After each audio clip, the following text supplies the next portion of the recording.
Assalamualaikum warahmatullahi wabarakatuh. Let me introduce first myself. My name is Salsabila Wardhani. My name is 33.6B.07. And now I will present my presentation for Applied Linguistic Project 2. Let's begin. So we have two problems from the narration, and I have highlighted for the number 1, linguistic bias in news reporting, number 2, language policy and indigenous language. On this slide, the problems or the narration that I put, I will read it first. Mr. Thompson is a linguist studying the use of language in news reporting. He is particularly interested in how language can convey bias, shape public opinion, and influence the perception of news events.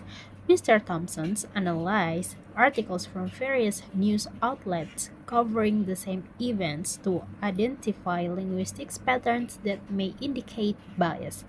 He also considers the impact of these linguistics choices on the audience understanding and interpretation of the news. Okay, now how to solve it? Number 1, linguistic bias in news reporting. The question is, what linguistic features should Mr. Thompson focus on to identify bias in news reporting? Discuss at least 3 features and explain how they can contribute to biased reporting. The main answer is Mr. Thompson, as an applied linguist, can utilize media linguistics approaches to identify linguistics bias in journalism. And here, the linguistic features should analyze. First is lexical choices or loaded language. The biased news often uses emotionally charged or value-laden words. Example, freedom fighter versus terrorist or regime versus government. Number 2, narrative framing. Journalists select what and how information is presented. Example, a protest can be framed as a peaceful demonstration or a violent mob action.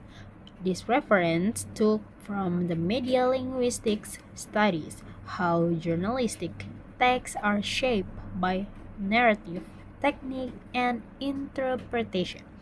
This framing defines heroes and villains, victims, and aggressors. Number 3, synthetic structure. Active versus passive voice. Passive voice can obscure responsibility. Example, protesters were shot by whom versus police shot protesters. This reference took in applied linguistics. Analyzing syntax reveals how agency is distributed or concealed, contributing to ideological manipulation. And now to the problem number 2, I will read it first. Imagine you are a language planner working for the government of a country with a diverse linguistic landscape. The country has several indigenous languages spoken by different ethnic groups, as well as a dominant national language used for official purposes. Your task is to develop a language policy that promotes linguistic diversity while ensuring effective communication and national unity. The highlight of the number 2 is language policy and indigenous languages. Question: how can the government promote the use and preservation of indigenous languages through education? The main answer is to promote and preserve indigenous languages. The government can implement the following educational strategies as mother tongue based education or MTB, MLE. The schools in regions with indigenous population should adopt bilingual programs using both the local language and the national language.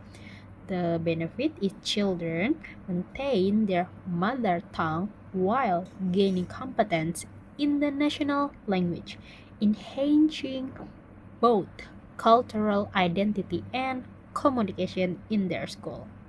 Next is curriculum development and recruitment of indigenous teachers.